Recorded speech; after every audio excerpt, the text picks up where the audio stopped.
샬롬, 주님의 이름으로 문안을 띱니다. 벌써 2020년 7달이 지나가고 이제 8월달이 시작이 됐습니다. 지난 한 달 동안도 하나님께서 여러분의 가정을 지켜주신 것처럼 이제 시작하는 이 8월달도 하나님께서 여러분의 가정과 여러분의 삶 속에 동행하는 그런 축복된 한 달이 되어지기를 바랍니다. 오늘 같이 온라인 20번째로 하나님 앞에 예배를 드리는 날입니다. 8월 2일 주일 예배 하나님 앞에 찬양함으로 같이 예배 가운데 나가도록 하겠습니다. 승리는 내 것일세, 승리는 내 것일세, 구세주의 보혈로서 승리는 내 것일세, 내 것일세. 승리만은 구세주의 보혈로서 항상 이기네. 승리는 내 것일세, 승리는 내 것일세, 구세주의 보혈로서 승리는 내 것일세, 내 것일세. 승리만은 구세주의 보혈로서 항상 이기네. 7월 한 달도 여러분 주님 안에서 승리하셨던 것처럼 8월 한 달도 또 승리하는 그런 달이 되어지도록 이 시간 이 찬양 가운데 하나님께서 우리에게 힘과 능력 달라고 기도하면서 우리 또 함께 다시 한번 이 찬양하도록 하죠. 승리는 내 것일세, 승리는 내 것일세, 구세주의 보혈로서 승리는 내 것일세, 내 것일세. 승리만은 구세주의 보혈로서 항상 이기네. 다시 한번 할게요. 승리는 내 것일세, 승리는 내 것일세, 구세주의 보혈로서 승리는 내 것일세, 내 것일세. 승리만은 구세주의 보혈로서 항상 이기네.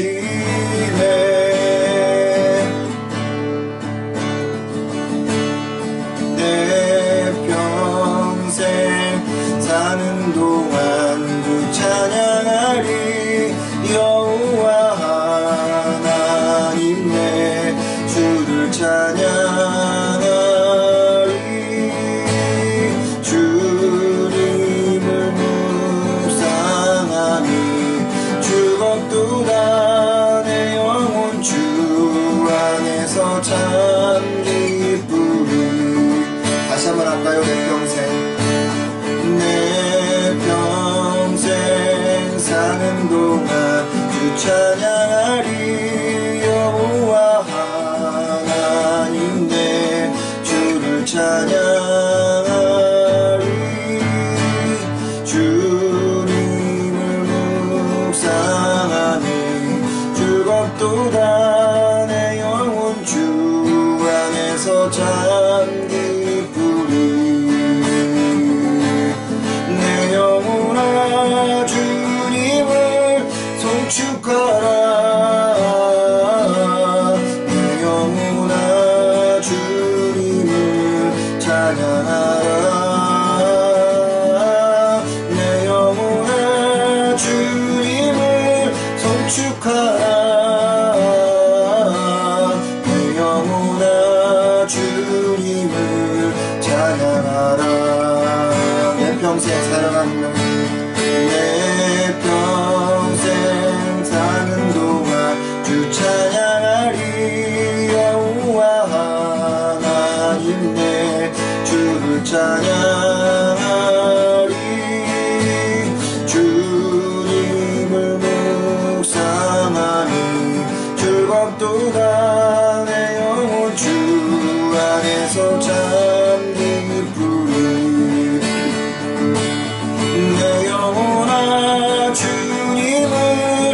송축하라. 내 영혼아 주님을 찬양하라. 내 영혼아 주님을 송축하라. 내 영혼아 주님을 찬양하라. 내 영혼아 주님을 감사하라. 주님께 감사하라. 내 영혼아 주님께 감사하라. 내 영혼아 주님께 감사하라. 내 영혼아 주님께 감사하라. 내 영혼아 내 영혼아 주님을 송축하라. 내 영혼아 주님께 찬양하라. 내 영혼아 주님을 송축하라. 내 영혼아 주님을 찬양하라. 조용하게 좀 기도하면서 오늘 예배 가운데 나가도록 하겠습니다. 우리의 마음을 좀 내려놓고요, 우리의 생각의 분주함들을 내려놓고 주님께 나가도록, 우리의 마음을 주님 드릴 수 있도록 이 시간 조용한 기도로 주님께 예배 드리도록 하겠습니다.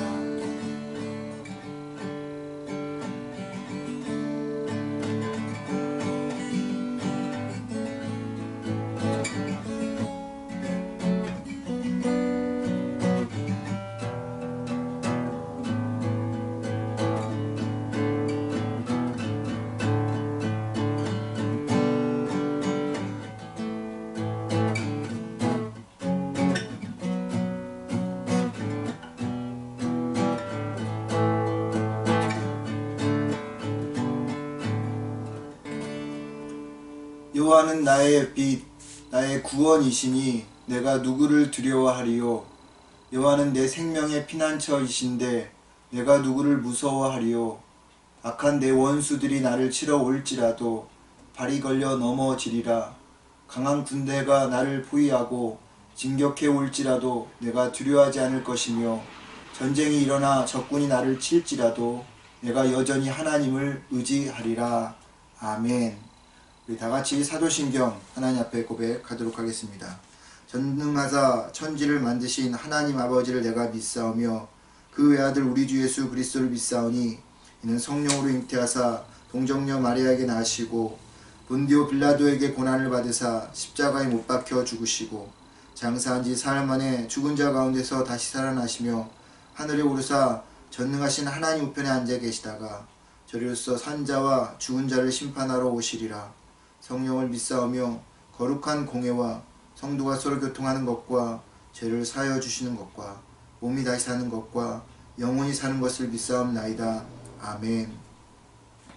찬송가 310장 하나님의 은혜로 찬양하지요. 310장 하나님의 은혜로 찬양합니다. 하나님의 은혜로 있을 데 없는 자 왜 구속하여 주는지 난 알 수 없도다. 내가 믿고 또 의지함은 내 모든 형편 아시는 주님 늘 보호해 주실 것을 나는 확실히 아네. 왜 내게 굳센 믿음과 또 복음 주셔서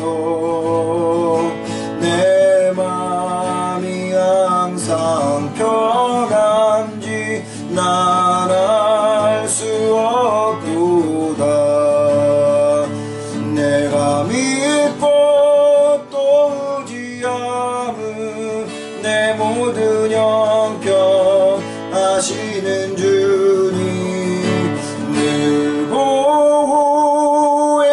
주실 것을 나는 확실히 아네.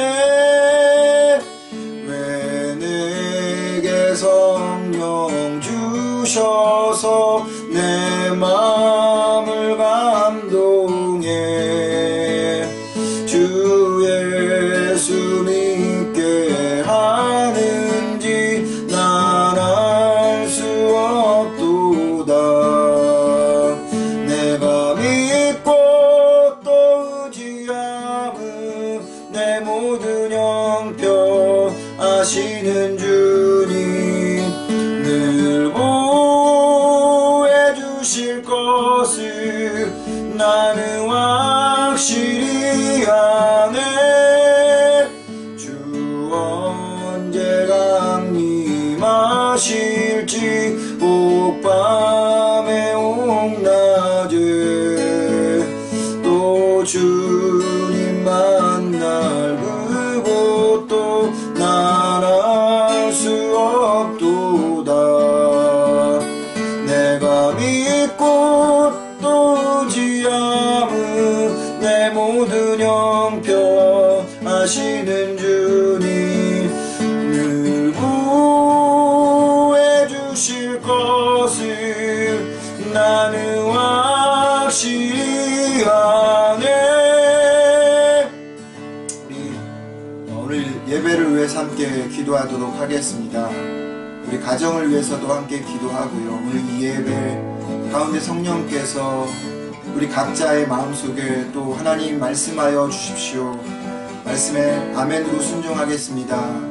또 그렇게 성령께서 우리를 터치해달라고 기도해 주시고요. 또 우리 주변에 육체적으로 또 영적으로 고통당하는 이들을 기억하시면서 기도해 주시면 감사하겠습니다. 거기도 식구들을 또 이제 우리가 생각하면서도 기도하였으면 좋겠고요. 또 우리 공동체가 속히 하나님 앞에서 다시 예배를 이제 드릴 그런 날이 오게 해달라고 함께 기도했으면 좋겠습니다. 우리 함께 이 모든 것들을 좀 기억하시면서 오늘 예배를 위해서도 함께 기도하겠습니다. 사랑이 많으신 아버지 하나님, 참으로 주님께서 우리에게 귀한 시간을 주셔서 이 시간 하나님 앞에 예배드릴 수 있는 은혜의 시간을 허락해 주시니 감사합니다. 하나님 이 예배 가운데 임재하여 주옵소서. 우리 각자의 마음속에서 말씀하여 주시고 하나님 지난 시간들을 우리가 다시 한번 돌아보는 시간이 되게 하옵소서. 한 주간 동안 주님께서 우리를 지켜주신 것에 대해서 감사하며 주님께 송축하며 찬양하는 시간이 되게 하시고 하나님 우리의 묻었던 아버지 손에 묻었던 피에 하나님 죄의 모든 문제들을 주님께서 이 시간 하나님 아버지의 그 보혈의 피로 하나님 씻어주시고 회개하는 시간이 되게 하여 주옵소서. 하나님 우리의 가정을 지켜주옵소서. 우리의 자녀들을 지켜주옵소서. 하나님 우리의 기업을 지켜주옵소서. 고비드 19로 인하여서 힘들고 어려운 이 시기를 아버지 하나님 잘 극복하고 이겨갈 수 있게 도와주시고 속히 하나님 고비드 19가 하나님의 참으로 이전과는 같지 않겠지만 하나님의 종식되어져서 우리가 일상으로 돌아갈 수 있도록 은혜를 허락하여 주시옵소서. 하나님 앞에 더욱더 아버지 우리가 겸비하게 하시고 하나님 겸손한 자들이 되어줄 수 있도록 은혜를 허락하여 주옵소서. 아버지 하나님 참으로 우리가 함께 모여 예배드리지 못하지만 이 예배를 또한 주님 우리가 주님 앞에 드리는 이 시간 성령의 사랑의 끈으로 하나 뭉쳐지게 하여 주셔서 아버지 하나님 당신을 하나님 우리의 마음속에서 깊이 경험하는 하나님 은혜의 시간들이 되어질 수 있도록 주께서 은혜 베풀어 주옵소서. 하나님 참으로 주께서 역사하여 주셔서 우리의 입술에 주님을 향한 부르짖음을 주님 하나하나 아버지 마음에 새겨주신 것을 우리에게 다시 한번 아버지 하나님이여 참으로 귀하게 돌려주셔서 열매 맺는 저희를 되게 하여 주옵소서. 주님께서 함께 하신 줄 믿사옵고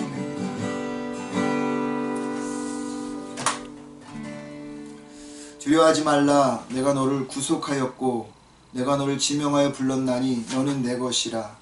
내가 물 가운데로 지날 때 내가 너와 함께 할 것이라. 강을 건널 때 물이 너를 침몰하지 못할 것이며 내가 불 가운데로 지날 때 타지도 아니할 것이요 불꽃이 너를 사르지도 못하리니 대저 나는 여호와 하나님이라. 지난 한 주간 동안도 물과 불 가운데로 지날 때도 물이 침몰시키지 못하도록 두 손을 꼭 붙잡아 주셨고 불이 우리를 태우지 못하도록 당신의 크신 가슴으로 품어주신 주님, 이 시간 감사와 찬양을 주님께 드립니다. 비록 어려운 시절을 지나가고 있지만 그 속에서도 우리를 여전히 사랑하시고 회복시켜 주시는 하나님을 이 한 주간도 찬양하고 송축할 수 있었음을 감사드립니다. 고비드19로 고통받는 가운데 벌써 7개월이 지나고 새로운 8월을 맞이하게 되었습니다. 품어주시는 주님, 지난 시간을 품어주시고 지켜주신 것처럼 또 새롭게 시작하는 8월을 지켜주시고 축복하여 주옵소서. 각 가정마다 주님께 기도하는 소원과 간구에 응답하시어서 하나님의 살아계심을 경험하게 하옵소서. 그리고 이전과는 다르겠지만 속히 일상으로서의 회복이 이루어지게 하옵소서. 그리고 이 시간들을 통해서 하나님의 하나님 되심을 경험하고 인간의 연약함과 죄성을 깨닫게 하셔서 주님 앞에서, 만물 앞에서, 사람들 앞에서 더욱 겸손해지는 시간들이 되게 하옵소서. 예배 가운데 임재하시는 주님, 오늘도 우리는 주님의 몸된 교회에 함께 모여 예배드리지 못합니다. 함께 당신의 몸과 피를 나누는 사랑의 교제를 누리지 못합니다. 하지만 떨어져 있는 공간과 시간 안에서도 함께 계시는 주님이시기에 비록 다른 장소와 시간에 모여 예배를 드리지만 하나님이 주시는 같은 마음으로 예배와 교제를 하나님께 올려드립니다. 성령 하나님, 우리를 당신의 사랑의 끈으로 하나 되게 하여 주옵소서. 주님, 이 시간 임재하여 주옵소서. 하나님, 우리 교회를 축복하옵소서. 우리 가정, 우리 자녀를 축복하여 주옵소서. 우리의 기업을 축복하옵소서. 그들의 영이 더욱 강건해지게 하시고 그들의 마음과 육체가 더욱 복되고 건강하게 하여 주옵소서. 그리고 육체적으로 영적으로 어려움을 갖고 있는 이들의 부르짖음을 들어 응답하여 주옵소서. 치유의 하나님, 지난주에 6학년 사모가 수술을 받았습니다. 이제 온전하게 회복하게 하시고 이후에 주님의 손길로 더 이상 질병이 그의 몸을 공격하지 못하도록 주님께서 강건하게 하나님 막아주시고 또 건강한 몸으로 하나님을 찬양하고 자랑하며 살아가게 하여 주시옵소서. 비록 온라인 예배로 드리는 이 시간이지만 갈멜산 위에 불로 역사하셨던 주님이 동일하게 이 시간 모인 가정과 각 개인의 중심에 불로 역사하여 주님의 임재와 일하심을 경험하는 복된 시간 되게 하여 주옵소서. 우리 주님 예수 그리스도의 거룩한 이름 받들고 기도했습니다. 아멘. 우리 교회 소식 알려드리겠습니다. 여러분 주보 보시면 참조해 주시면 감사하겠습니다.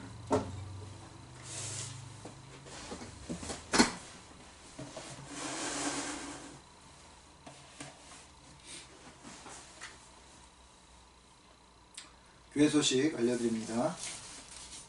오늘 온라인 20번째로 하나님 앞에 예배를 드립니다. 벌써 20번째가 됐네요.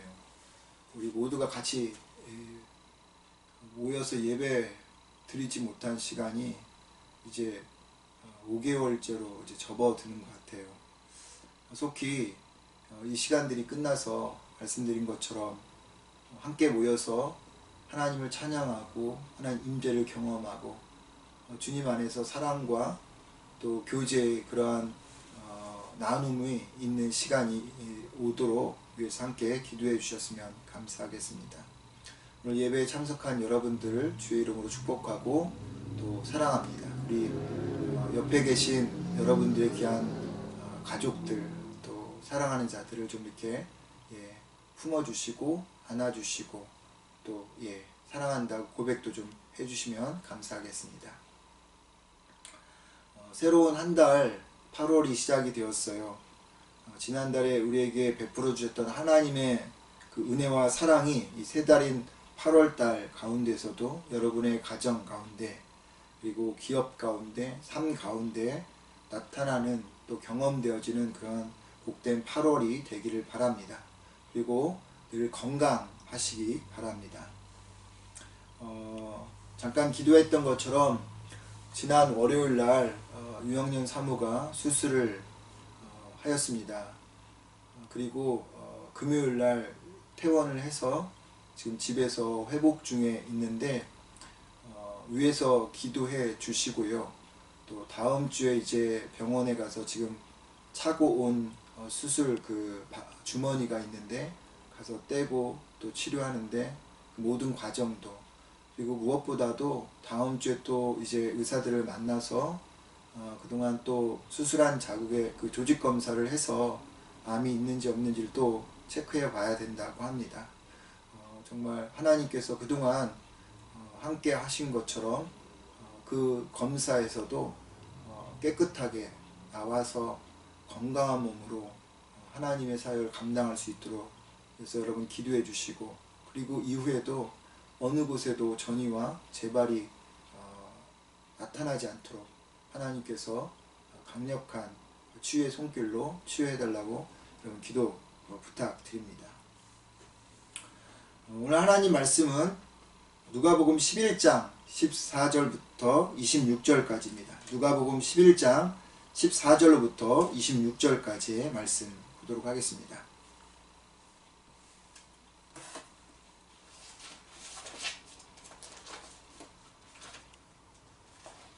누가복음 11장 14절부터 26절까지입니다. 같이 한 목소리로 읽겠습니다. 하루는 예수님이 벙어리 귀신을 쫓아내시자 귀신은 나가고 벙어리 되었던 사람이 말을 하기 시작하였다. 사람들은 이것을 보고 놀랐으나 그들 가운데 어떤 사람은 그가 귀신의 왕 사탄의 도움으로 귀신을 쫓아낸다 하였고, 또 어떤 사람은 예수님을 시험하려고 하늘에서 오는 기적을 요구하기도 하였다. 그러나 예수님은 그들의 생각을 아시고 이렇게 말씀하셨다.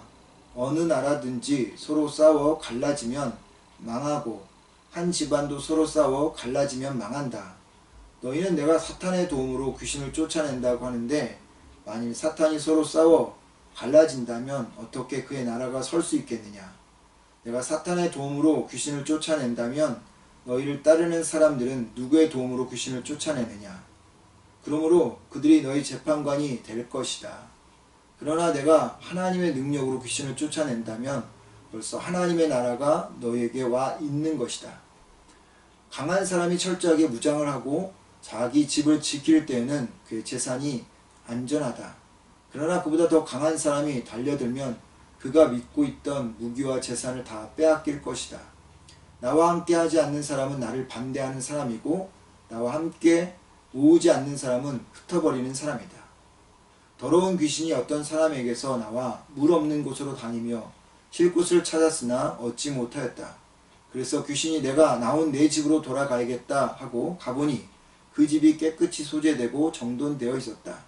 그 귀신이 가서 자기보다 악한 다른 귀신 7을 더 데리고 들어가 거기서 살자 그 사람의 나중의 상태가 처음보다 더 비참하게 되었다. 아멘. 오늘은 누가복음 11장 14절로부터 26절의 말씀을 가지고 무엇으로 채울 것인가 라는 제목으로 여러분들과 말씀을 같이 나누도록 하겠습니다. 똑같은 그릇이라도요, 무엇을 채우느냐에 따라서 그릇의 용도가 달라지게 되죠. 그릇에 밥을 담아 놓으면 밥그릇이 되지만 꽃을 담아 놓으면 꽃그릇이 됩니다. 과일을 담아 두면요, 과일 그릇이 되지만 쓰레기를 담아 두면 쓰레기 그릇이 되는 것이죠. 디모데후서 2장 20절과 21절의 말씀처럼 그릇에 무엇을 채우느냐에 따라서 귀하게 쓰이기도 하기도 하고요. 또 천하게 쓰이는 그릇이 될 수도 있는 것이죠. 사람도 동일합니다. 세상 사람들 마음속에 혹은 우리들의 마음속에 무엇을 두느냐에 따라 그 사람의 모습이 드러나게 되죠. 사람들에게 침이마드로 칭찬은 받는 사람이 있을지라도 그 마음에 흉측한 것들이 있다면, 채워져 있다면요, 그 악한 것들이 바깥으로 나와서 그 사람을 정의하게 될 것입니다. 반대로 사람들의 관심 밖에 있는 사람일지라도요, 그 마음에 선하고 또 훌륭한 것들이 담겨져 있다면 결국에 가서 그 사람은 존귀한 사람으로 인정되어질 것이죠. 그러게 무엇을 마음에 채우느냐에 따라가 중요한 것입니다. 본문은 우리가 무엇으로 마음을 채워야 할지에 대해서 말해주는 본문인 거죠. 예수님께서 귀신이 들려서 말을 못하는 사람에게서 귀신을 내어 쫓습니다. 이를 본 사람들이 반응을 하는데 세 가지의 반응이 나옵니다. 첫 번째 사람은 예수님을 믿었습니다. 귀신을 쫓아낸 그 사건을 보고 어떤 부류의 사람들은 예수님을 믿었어요. 다른 어떤 두 번째 그룹들은요, 예수님이 귀신 중에 대장인 바알세불이기 때문에 귀신을 내어 쫓았다라고 이렇게 예수님을 불신하는 사람들이 있었습니다. 세 번째로는요, 방금 전에 기적을 보았음에도 불구하고 하늘로부터 이 기적을 또 보여달라고 그러면서 예수님을 시험하는 사람이 있었어요. 예수님을 믿는 사람이 있었고, 예수님을 불신하는 사람이 있었고, 예수님을 시험하는 사람이 있었습니다. 여러분, 이 이야기를 통해서 무엇을 깨닫게 되나요? 저는 한 가지 이 이야기 속에서 문득 떠오르는 한 가지의 진리가 생각이 났습니다. 그것은 똑같은 장소에서 똑같은 시간에서 똑같은 일을 보았다고 해서 모두가 다 같은 반응을 하는 것은 아니라는 것입니다. 예수님을 믿는 사람도 있었고, 예수님을 불신하는 사람도 있었고, 예수님을 시험하는 사람도 있었다는 것을 보면, 여러분, 똑같은 장소, 똑같은 시간, 똑같은 사건을 보았어도 각기 사람마다 다르게 반응한다는 거죠. 이 세 그룹이 다른 장소에서 각기 다른 시간대에서 각기 다른 사건을 보고 여러분 그렇게 세 가지 반응을 보인 것이 아니라 모두 같은 장소에 있었고요. 모두 같은 시간대에 있었고 모두 똑같은 그러한 사건을 보았습니다. 그럼에도 이 사람들이 각기 다른 반응을 하고 있다는 것이죠. 제가 종종 이야기하지만요. 노아 시대 그리고 아브라함 시대에 하나님께서 노아와 아브라함을 부르는 그 사건, 그래서 하나님께서 그들에게 말씀하시고 그들이 응답하는 이 사건 속에서 저는요 그런 생각을 해봐요. 성경에 물론 그런 이야기는 들어있지 않지만 하나님이 과연 이 노아에게만 말씀하셨을까? 아브라함에게만 말씀하셨을까? 그런 생각을 해봐요. 근데 저는 그런 생각을 갖습니다. 하나님은 아브라함뿐만 아니라 그 당시에 있는 다른 사람에게도 그리고 노아뿐만 아니라 그 당시에 있는 다른 사람에게도 동일하게 손을 내밀었다고 생각합니다. 말씀하셨다고 생각합니다. 어떤 사인을 보여주셨다고 생각합니다. 그런데 그 중에 반응한 사람은 노아였고요. 그 중에 하나님의 손을 붙잡은 사람은 아브라함이었다고 하는 거죠. 노아밖에는 아브라함밖에 그 시대 하나님의 음성에 반응했던 사람들이 없었기 때문에 노아와 아브라함을 통해서 하나님은 구원 역사를 이루어 가신 것입니다. 똑같은 장소, 똑같은 시간, 똑같은 말씀이지만 이에 반응하여서 하나님의 은혜에 들어가는 사람이 있고 성령의 역사를 경험하는 사람도 있지만 그렇지 못하는 사람도 있다라고 하는 겁니다.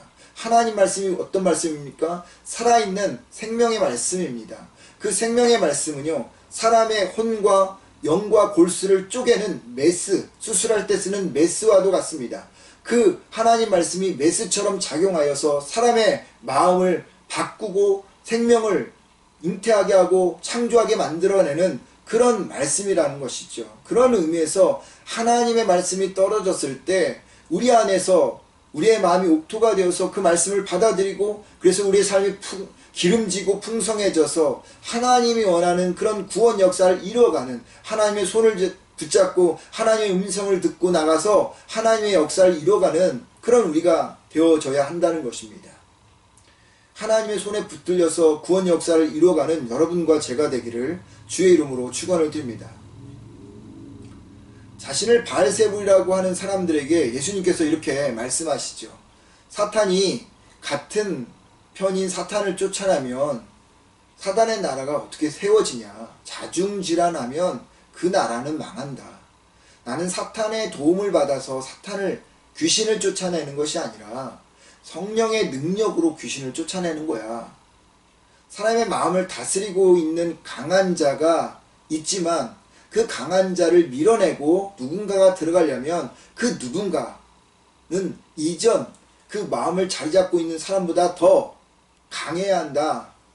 너희들이 이전에 가지고 있었던 너희 마음을 다스리고 있는 그 강한 자가 사단이요, 사단적인 요새, 요소들이었다면 그 사단보다 더 강하고 사단적인 요소보다 더 강한 내가 즉 하나님의 아들 예수 그리스도 내가 온 것이다. 따라서 더 강한 자인 나 하나님의 아들 예수 그리스도 나를 믿지 않는 사람은 나를 거부하는 것이다 라고 이렇게 예수님께서 그곳에 있는 사람들에게 당신을 따르지 않는 사람들에게 말씀을 하시는 거죠. 그러면서 예수님을 바알세불이라고 불신했던 사람 그리고 하늘의 기적을 보여달라고 했던 그 시험하는 사람들에게 뭐라 이야기하냐면 한 예를 통해서 말씀하십니다. 어떤 귀신이 사람에게 나와서 이리저리 돌아다니다가 자기가 쉴 곳을 찾지 못하고 다시 돌아와 봤더니 그 사람의 마음 상태가 깨끗해져서 청소가 되어서 거기에 살기는 좋은데 혼자 살기가 아까워서 7 귀신을 데리고 와서 그 사람의 안에서 그 마음에서 살았다. 그랬더니 그 사람의 상태가 이전 상태보다 더 악해졌다라고 예수님께서 말씀하십니다. 여기서 우리가 오해하고 혹은 잘못 이해할 수 있는 부분이 있는데요. 예수님 말한 그 집이 깨끗하게 청소되고 정돈되었다 이 말인데요. 이 말은 주님이 보시기에 혹은 우리가 보기에 마음이 깨끗하고 정돈된 상태를 말하는 것이 아니라 귀신들이 보기에 살기 좋은 환경이 되었다라는 거예요. 귀신이 살기 좋은 환경이 되었다.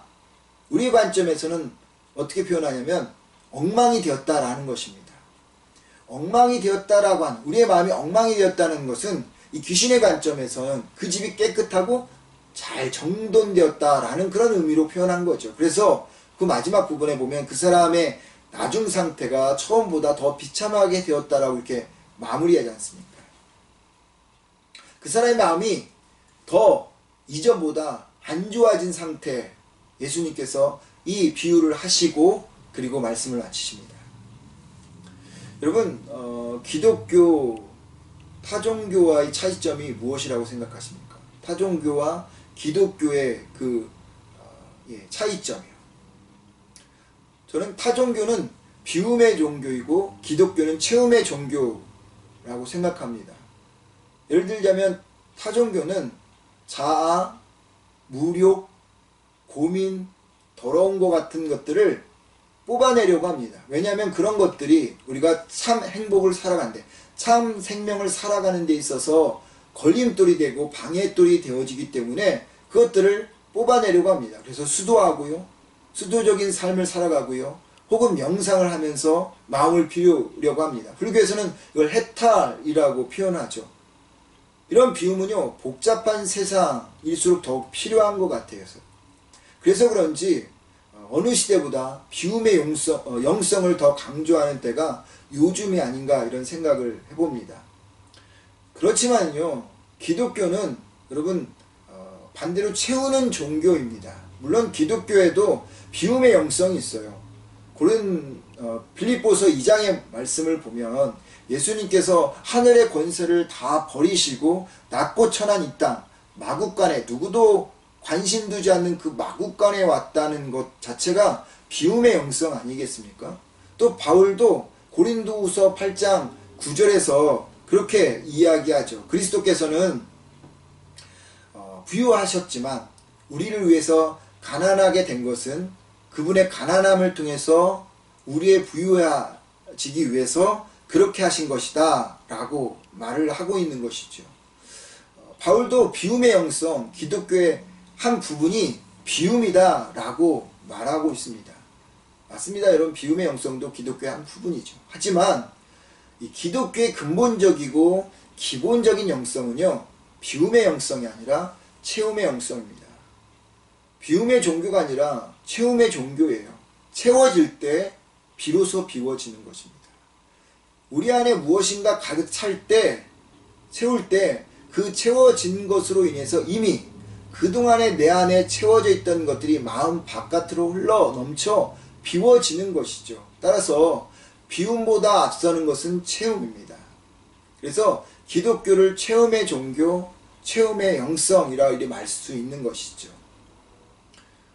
오늘의 이야기가 여기에 있습니다. 오늘의 초점은 우리 마음에 무엇을 채울 것인가, 내 안에 무엇을 채움으로 인해서 그동안에 내 안에 있는 것들, 무욕, 자아, 고민, 더러움을 뽑아낼 수 있는가? 라는 것에 대한 말씀인 것이죠. 그러면 여러분, 우리 안에 무엇을 채워야 할 것입니까? 네 가지로 제가 정의를 해봤는데요. 첫 번째, 예수님을 채워야 하는 겁니다. 너무나 당연한 일이죠. 여러분, 우리는 예수 그리스도로 채운 사람들입니다. 그분이 내가 되어지고 내가 그분이 되는 것, 이것이 예수 그리스도가 내 안에 오신 사건입니다. 예수님을 나의 구세주로 하나님의 아들로 받아들이는 순간 우리의 이 땅에서 작은 예수 그리스도가 되어지는 것이죠. 예수님이 21절과 22절에서 이렇게 말합니다. 강한 사람이 철저하게 무장을 하고 자기 집을 지킬 때는 그의 재산이 안전하다. 그러나 그보다 더 강한 사람이 달려들면 그가 믿고 있던 무기와 재산을 다 빼앗길 것이다 라고 말합니다. 여기서 강한 사람은 우리의 마음을 그동안 가득 채웠던 것들입니다.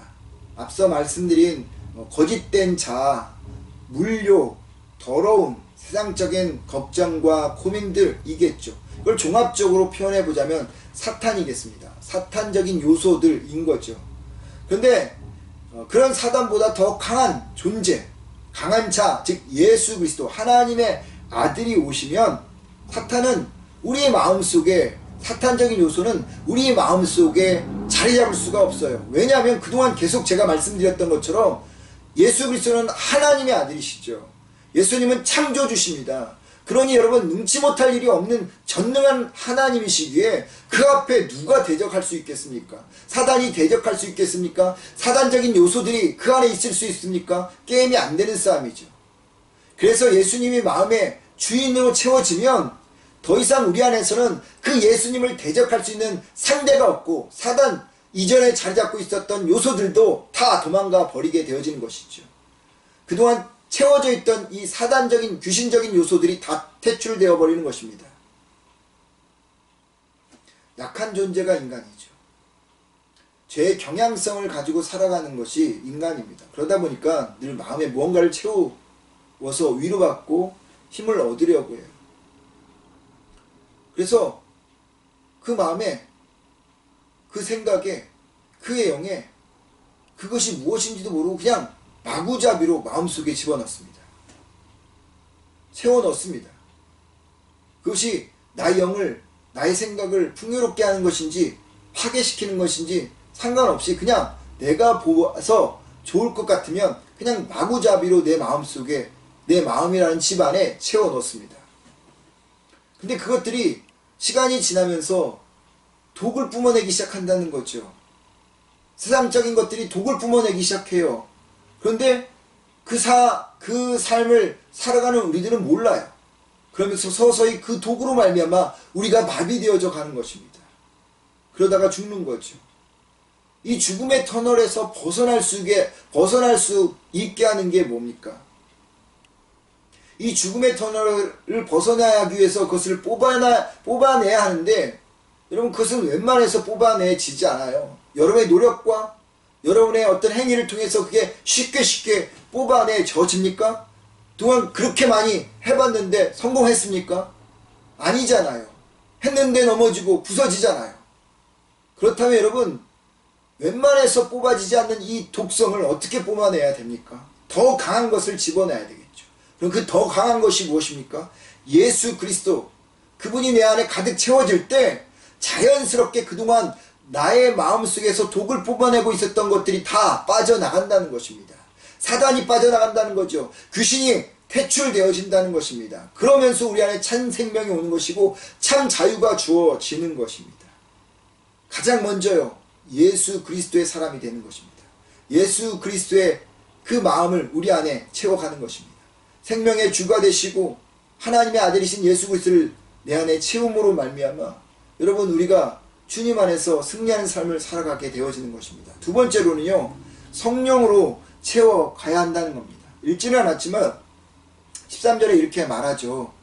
악한 사람이라도 자기 자녀에게는 좋은 선물을 줄 아는데 하물며 하늘에 계신 너희 아버지께서 구하는 사람에게 성령을 주시지 않겠느냐. 하나님은 당신의 자녀인 여러분 한 사람 저 모두에게 성령을 그 마음에 채워주시기 원하시는 거예요. 예수님의 십자가의 사건으로 말미암아요 사단은 꼬꾸라졌습니다. 하지만 예수님이 다시 오실 때까지 사단과 그의 부하인 귀신들은 이제 이곳저곳에서 흩어져서 게릴라전으로 우리를 괴롭히는 거예요. 제가 이것을 언젠가 The Day 그리고 D-Day라고 이렇게 설명한 적이 있었습니다. 연합군의 이 노르망디 상륙작전으로 인해서 독일군의 전세가 완전히 꺾여 버렸습니다. 이날이 1944년 6월 6일 더 데이입니다. 하지만 이날 전쟁이 다 끝난 것이 아니에요. 전쟁이 끝나긴 했지만 독일군들이 이곳저곳에서 산발적으로 게릴라전으로 연합군을 괴롭히기 시작했습니다. 근데 그것이 완전히 끝난 날이 있었어요. 그 게릴라전이 완전히 끝난 날이 1945년 5월 9일 독일이 연합군에게 완전히 항복한 날입니다. 항복 문서에 사인한 날. 전쟁이 종식된 날입니다. 이날이 V-Day입니다. 더 이상 전쟁이 없어진 것이죠. 예수님이 십자가에서 죽으심으로 인하여서 사단은 꼬꾸라졌습니다. 이날이 더 데이입니다. 사단은 더 이상 우리의 모든 것들을 움켜잡을 수가 없어요. 전세가 꺾인 날이기 때문입니다.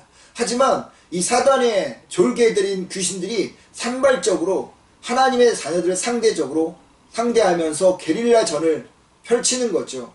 하나님의 손에서는 빼앗아 갈 수 없지만 우리에게 이것저것을 통해서 우리를 괴롭히는 겁니다. 경제적인 어려움과 가정의 어려움과 혹은 관계의 어려움과 또 영적인 어려움들을 경험하게 하면서 하나님으로부터 멀어지게 하려고 게릴라전을 하는 것이죠.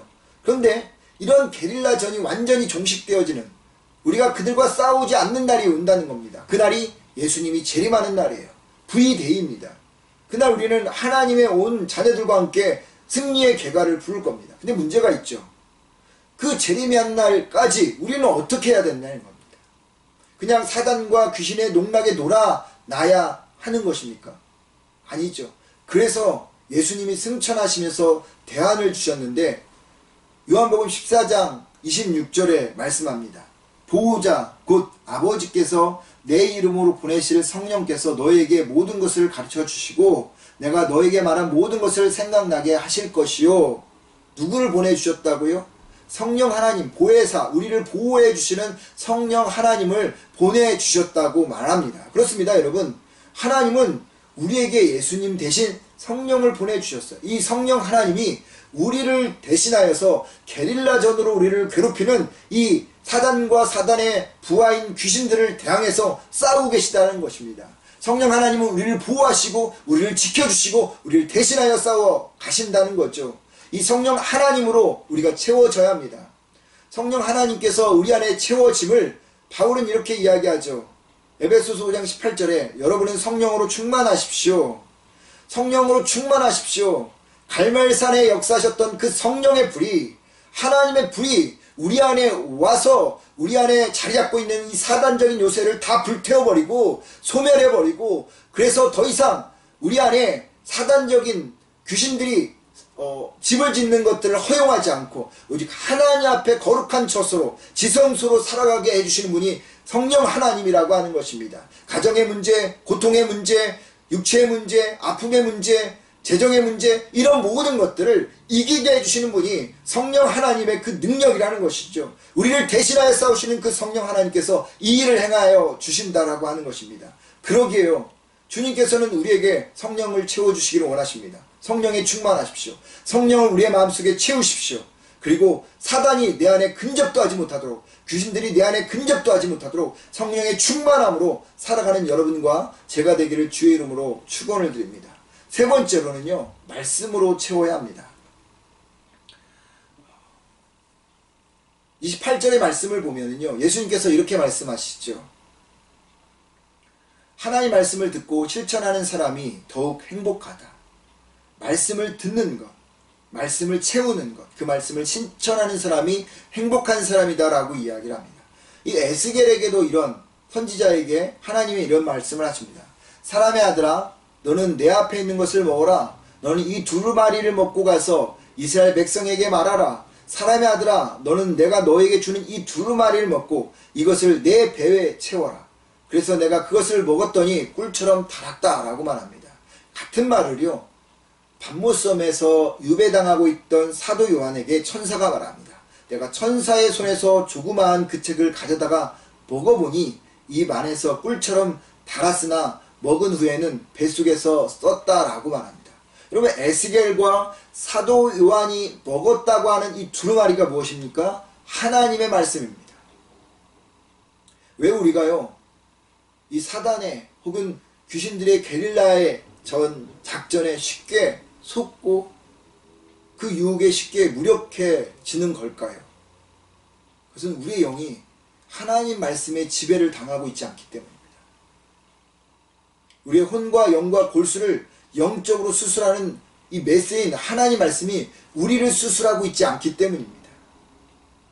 하나님 말씀의 지배를 받고 하나님 말씀에 다스려지고 하나님 말씀에 순종하여서 살아가면 우리 안에는 유혹과 그리고 우리를 좌절케 하려고 하는 사단의 전략들이 존재할 수가 없어요. 그렇기 때문에 우리는 말씀으로 채워야 합니다. 여러분, 이런 말씀이 있죠. 믿음은 들음에서 난다라고 얘기했습니다. 믿음이 무엇입니까? 세상을 싸워서 승리할 수 있는 여러분 무기입니다. 우리의 싸움은 믿음의 싸움이죠. 그렇다면 그 믿음은 어디에서 생겨나는 것입니까? 말씀을 들음에서 생겨나는 것입니다. 말씀을 읽고 말씀을 듣고 그 말씀이 나에게 역사여서 내 마음을 혼과 골수와 영을 후벼파고 그리고 그 말씀이 메스로 우리를 갈라놓음으로 인해서 죽었던 영들이 다시 살아나고 그래서 세상을 이길 수 있는 힘이 생겨나는 것입니다. 믿음이 생겨나는 것입니다.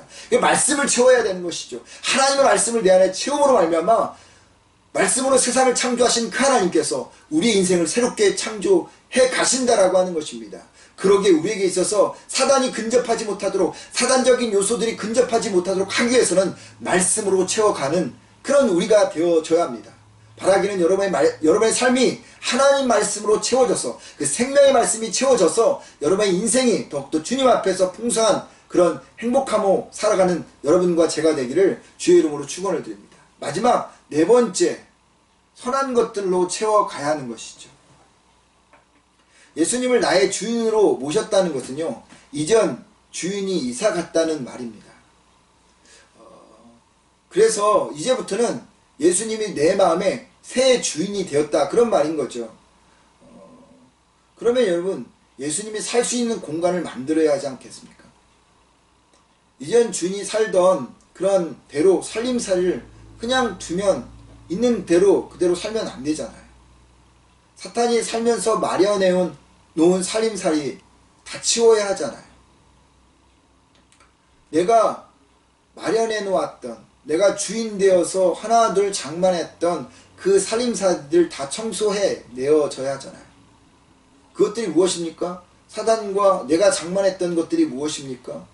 음행과 더러움과 방탕과 우상과 마술과 원수 맺는 것과 다툼과 시기와 화내는 것과 갈라짐과 분열하는 것과 이단과 질투와 술 취함과 그리고 흥청대며 먹고 마시는 것, 쾌락 이런 것들로 채운 것 아닙니까? 그렇다면 이제는 예수님이 주인이 되셨기 때문에 예수님이 좋아하는 것들로 채워가야 할 겁니다. 사랑과 기쁨과 평안과 인내와 친절과 선과 신실함과 온유와 절제, 여러분 이런 것들로 우리 마음의 방을 가꿔가고 채워가야 하는 것입니다. 이러한 삶을 성화의 삶이라고 말합니다. 예수님처럼 거룩해져 가는 것입니다. 우리 마음에 예수님이 좋아하는 선한 것들을 우리는 적극적으로 그런 의미에서 채워가야 하는 것이죠. 바울이 로마 교회 성도들에게 이렇게 말하였습니다. 제가 여러분의 죽을 몸을 지배하지 못하게 하여 악한 욕망에 따르지 않도록 하십시오. 여러분은 몸의 어느 한 부분이라도 죄의 도구가 되게 해서는 안 됩니다. 오히려 죽은 사람 가운데서 다시 살아난 사람처럼 여러분 자신을 하나님께 바치고 여러분의 몸을 정의의 도구로 하나님께 드리십시오. 죄에서 해방되어서 하나님의 은혜로 살아가는 우리들은요, 우리의 몸을 정의로운 도구로 하나님께 바쳐야 합니다.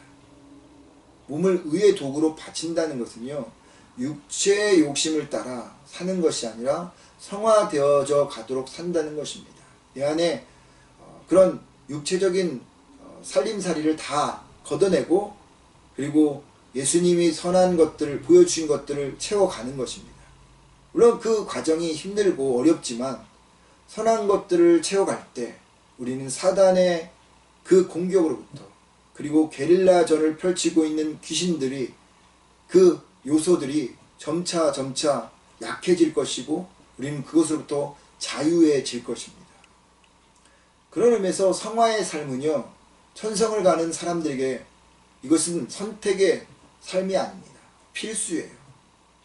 하나는 것은 주님의 거룩한 성품, 선한 것들을 채워감으로 이 땅에서 성화되어져 가는 여러분과 제가 되기를 주님의 이름으로 축원을 드립니다.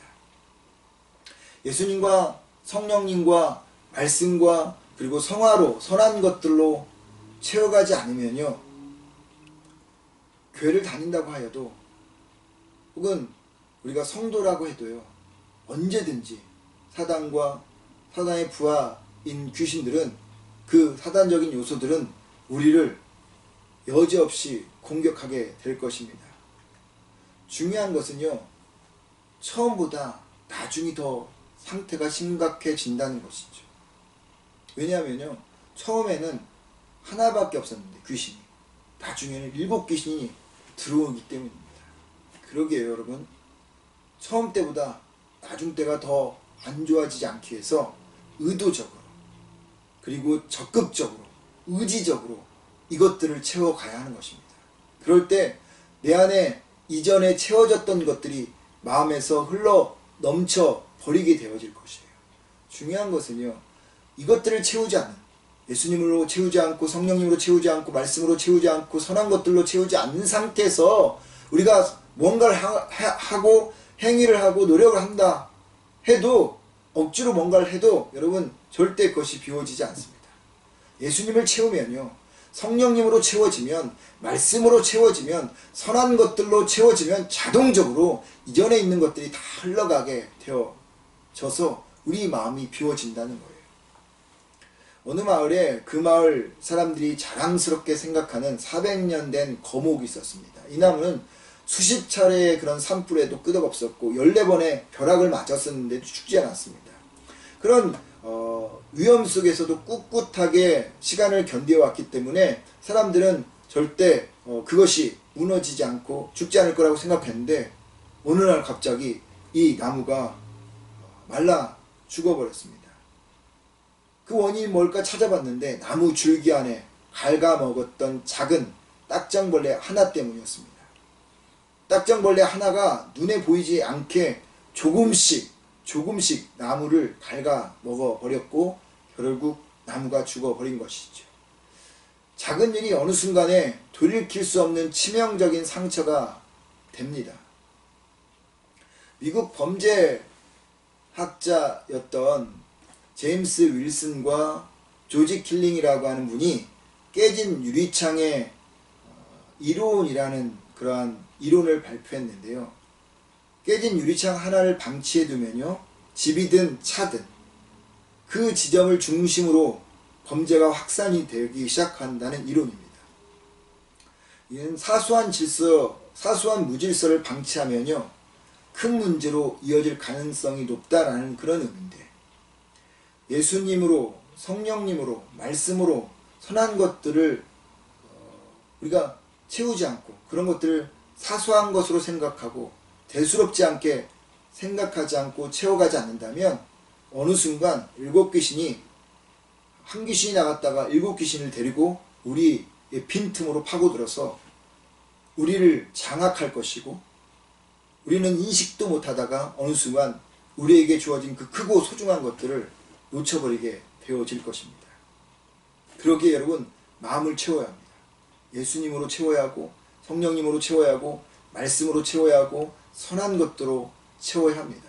바라기는 여러분과 제가 체험을 통해서 내 안에 더 이상 7귀신들이 들어오지 못하도록 빈틈을 주지 않으며 살아가는 참된 성도로 살기를 주님의 이름으로 축원을 드립니다. 우리 찬양하도록 하죠. 304장입니다. 찬송가 304장 크신 하나님의 사랑입니다. 찬양하죠.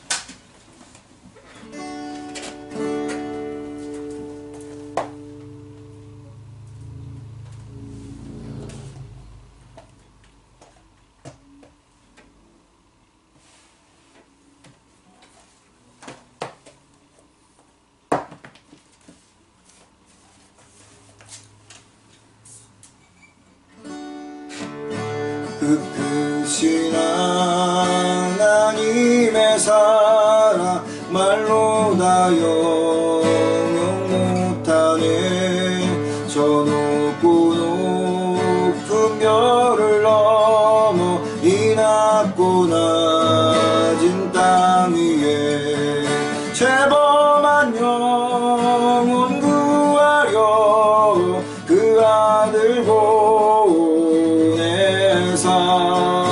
화목제물 삼으시고 죄 용서하셨네. 하나님 크신 사랑은 증량 다 못하네. 영원히 변치 않는 사랑 성도여 찬양하세.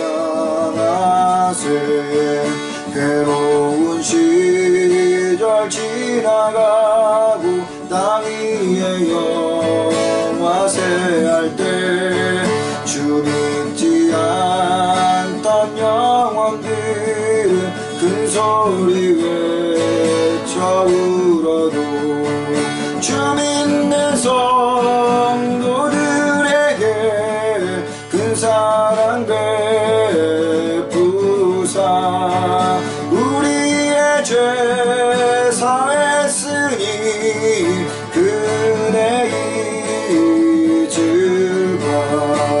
하나님 크신 사랑은 증량 다 못하네. 영원히 변치 않는 사랑 성도여 찬양하세. 하늘을 두루마리 삼고 바다를 먹는 삼아도 한없는 하나님의 사랑 다 기록할 수 없겠네. 하나님의 크신 사랑 그 어찌다 저 하늘 높이 쌓아도 채우지 못하리. 하나님 크신 사랑은 증량 다 못하네. 영원히 변치 않는 사랑 성도여 찬양하세. 하나님 크신 사랑은 증량 다 못하네. 영원히 변치 않는 사랑 성도여 찬양하세.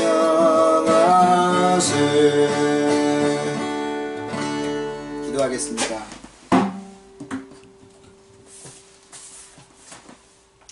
지난 한 주간도 지켜주셔서 감사한 마음으로 이 시간 10의 1조와 또 감사의 헌금과 하나님 주일 헌금을 정성껏 드리게 하여 주시니 감사를 드립니다. 코비드19로 인하여서 경제적인 어려운 상황인데도 불구하고 또 그런 여건 속에 살아가는 우리에게 하나님께서 베풀어 주신 사랑과 감사, 은혜를 생각하고 또 기억하여 이 시간 정성껏 주님께 물질을 드립니다. 주님, 당신 앞에 드린 그 귀한 손길들을 기억하여 주시고 그들의 손길과 가정과 기업을 축복하여 주옵소서. 드리지 못한 손길도 기억하여 주옵소서. 특별히 하나님, 물질이 가는 곳에 우리의 마음도 있다고 주님께서 말씀하셨는데 우리의 마음이 두 마음으로 나누어지지 않고 오직 주님께 집중하는 자가 되게 하여 주옵소서. 오늘 주신 당신의 말씀을 기억하고 이 한 주간 주님으로 채워가고 성령 하나님으로 채워가고 말씀으로 채워가고 선한 것들로 채워가는 자들이 되게 하여 주옵소서. 그래서 주님이 주시는 승리를 맛보는 한 주간이 되게 하여 주옵소서.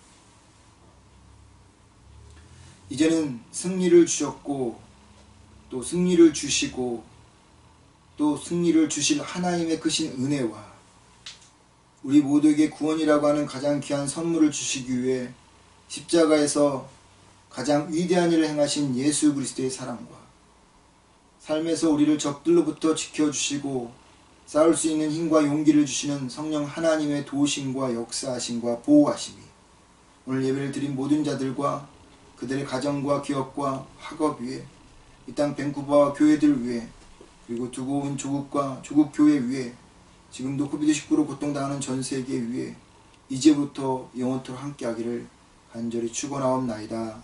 아멘.